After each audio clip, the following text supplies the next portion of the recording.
Have you ever had a passion, a yearning to get somewhere, but you didn't have an opportunity? Have you ever thought that serving someone else could give you a life you dreamed of? What I learned by serving other people, I served myself to build my life. Let's talk about volunteering, because that's how I did it. Why? Because volunteering has brought me from an insecure, invisible teenager from Uzbekistan to become an advocate of change on gender equality, workforce diversity, and cross-cultural dialogue. Volunteering has become not just nice to me, but necessary, a platform to build myself crossing cultures, industries, and change, living abroad as a teenager away from my family and friends. Even today, I'm volunteering here for you, but this is not the way I used to be. As a young girl, yes, that's me in the middle, 6th grade. As a young girl, I have faced a lot of fear. I've lost trust in people. And I had to defend each life choice that I made. I grew up in a beautiful country called Uzbekistan. You know, the country rich in history, it's amazing hospitality, and amazing people. But I didn't feel I belonged there. Why? Because I was a girl, and I could feel my opportunities were this little. Because I grew up to be a kid who could be seen, but not heard. And I grew up in this little village where I felt isolated and lonely. So loneliness has been there throughout my teenagehood, and I thought, still, there gotta be something other than that. But not being allowed, so many different things as my brothers did, like riding a bicycle, that's just not what girls do. I felt, okay, I have two scenarios in my life. One, if I was a boy, or two, I was a cool Julia Roberts. And here I was, my nose is too big, my skin is too dark, and my hands are too long. So there I was. Despite that insecurity that I grew up with, the shaming, feeling dark in my own country, and feeling the other, I had that yearning that I should get out there, dream. My dreams were to go out and study abroad, to make new friends, to fly airplanes. And life, I would think, is about opportunities. I took one, and for me, it was learning English, and I got a scholarship to study in US high school. It was a highly competitive scholarship, which is connecting, US and post-communist states and breaking stereotypes. And I must tell you, that was life-changing, because my parents let me go. It was rare at the time to let a girl go abroad, because I could make my own budget. It was $100 a month. I decided my own subjects in high school, and for the first time in my life, I felt that I can rely on myself, and I can make my own choices, and I don't need to be allowed. So then I took another opportunity. I went to Denmark to study, only again to find myself in labels as, stereotypes, feeling again the other. I felt again isolated and lonely. Even though I wasn't Julia Roberts in Denmark, I was too exotic.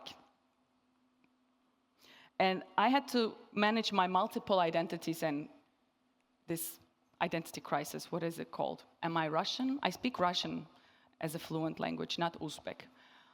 They thought I'm American. I'm not American. I was definitely not a Dane. And so at that time in Denmark, just like today, there's problems, questions of immigration, racism, discrimination, employment. So I made a choice that I would use my voice. And I think all of us in this room have been affected by a teacher or an adult. Please raise your hand. Yeah, and I'm no exception. I was lucky to get mentors throughout my life, and one of them is Nana Bale. She has encouraged me to speak out and volunteer my time even if I wasn't getting paid for it. She gave me love and support, which I so needed, and we also need to really start our life and think that we matter. So what did she tell me to do?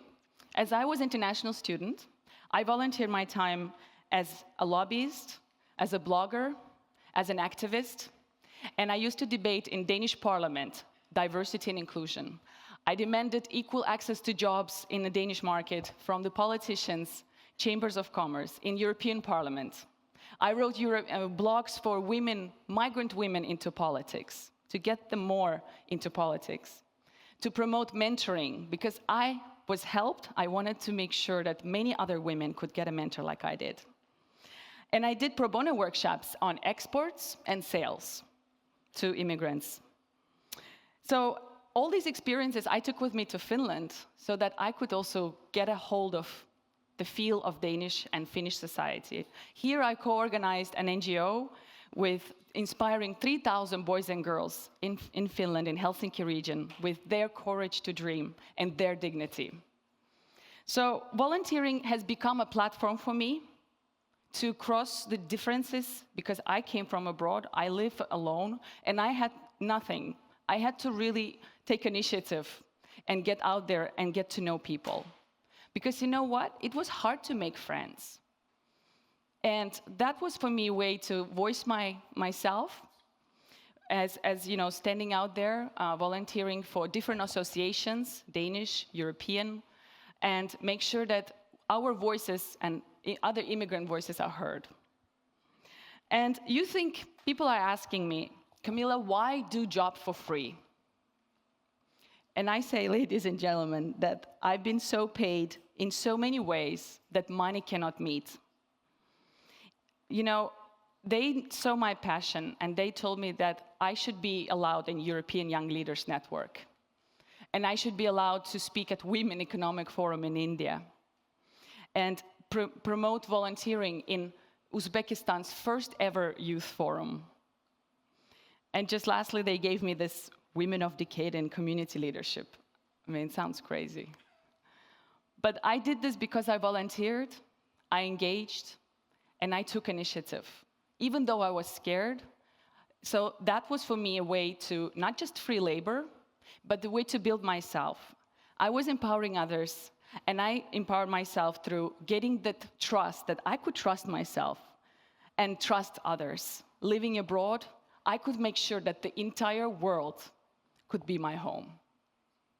And that's what volunteering gave me. And we don't think about it that, yes, it is popular these days, but how many people volunteer even if they're scared? And I think we need to make sure that volunteering becomes so attractive and popular that they get the benefits and they get a hold of the society they live in. So, what is volunteering? It is altruistic act. It's something that we do for charity, in the social service, we do it in sports, something that really speaks to your heart. It's also a give and take process. It can be, because you can do it in a Red Cross or in a private company or in a pop-up setting.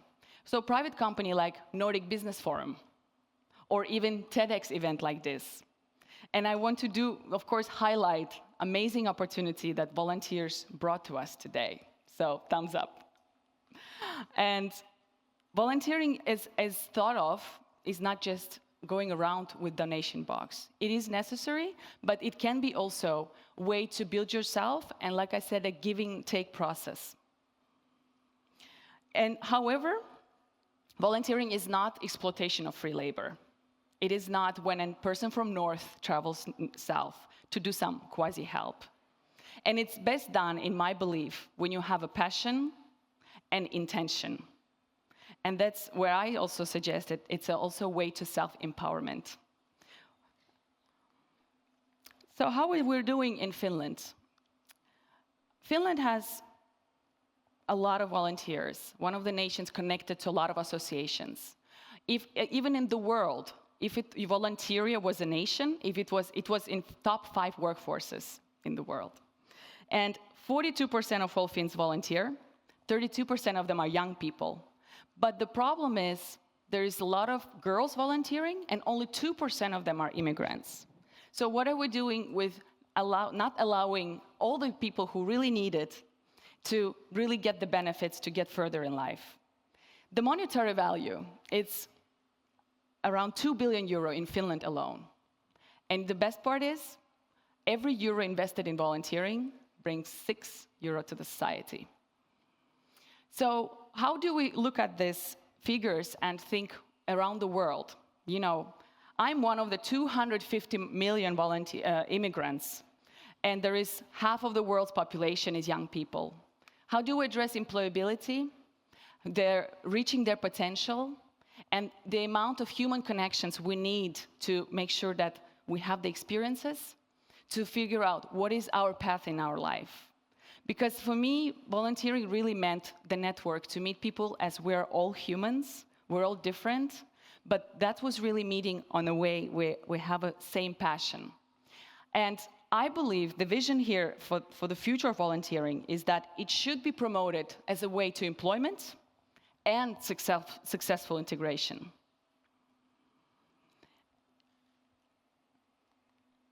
So, successful integration, what does it mean?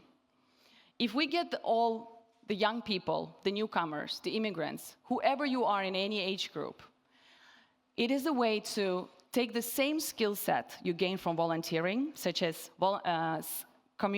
teamwork, critical thinking, and complex problem solving. You can take them directly to your professional life. So there is a link, because the same skills are predicted by World Economic Forum as very needed in the future. So how can we make sure that every one of us around the world can get to volunteer when it's organized well?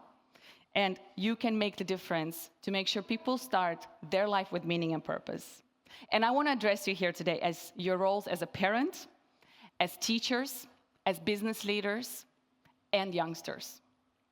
So for the parents, what if you became the best ambassador, a volunteer ambassador for your kids? Because the fact is, it's never too early to start, and it's the best place to foster values and desire to contribute to the society. People who don't volunteer, they say they've never been encouraged. Just encourage, it's a first step to help. For the teachers, professors, educators, you know, for millions of people, school has become a lie. It doesn't guarantee employment. But what if we made volunteering as a natural part of our school education, starting from secondary education? It would really bring people on board to both in their communities and to be feeling that they all have a voice and a choice to contribute. You know, 3/4 of Finnish youth, they said they would like to volunteer if it was part of their study or they got study points. There you go.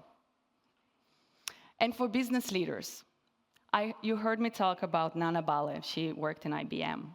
What if we engaged with all your amazing capacity, all your staff to mentor, fund volunteer organizations, and help them with funding and even leadership training to make sure that they could run faster? And for the youngsters,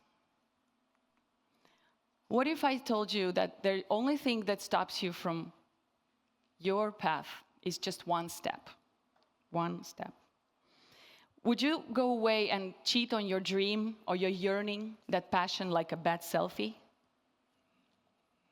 Or would you just ask for help, as I did in my case, through fear, through insecurity, that there's always someone there that will help you and encourage you? And trust me, people want you to succeed. So it's all about getting the opportunities, creating opportunities, and embracing them. But the problem is that the young people today, they need to take initiative, and it is hard. We don't know who we are, we don't know what we want, and we don't know where we can make a difference. So I invite you to be the door opener for others, to make sure that no one goes behind and left behind to get the benefits of the volunteering, which gives you the skill set and the perfect start to your future. And I told you today that I had a conviction that no person, no origin, ethnicity, or my gender, it should not be an obstacle to lead a full life. I came all the way through volunteering for 10 years, through working, and all the skill set that I gained, it was leadership skills, organization skills, writing, arranging events, arranging debate events. That really helped me in my professional life. And most of all, it helped me to serve a platform to gain my voice, and now I can inspire other people to dare to live their lives. So volunteering is not just nice, but necessary in a future workforce. It is giving the possibility that everyone can get the self-belief inside that they matter. And you know, you can do it in so many different ways. Opportunities makes one's life. What if we made these opportunities all together, make sure that volunteering becomes so attractive, so available, that everyone can start their life with doing something, following their little passion, following their little yearning, and figure out what they want to do in their life. Together we could build a society without stereotypes, without fear, and without any barriers. So, life is a one-time project. Go out and volunteer if you haven't. Because when you volunteer, everybody wins. Thank you.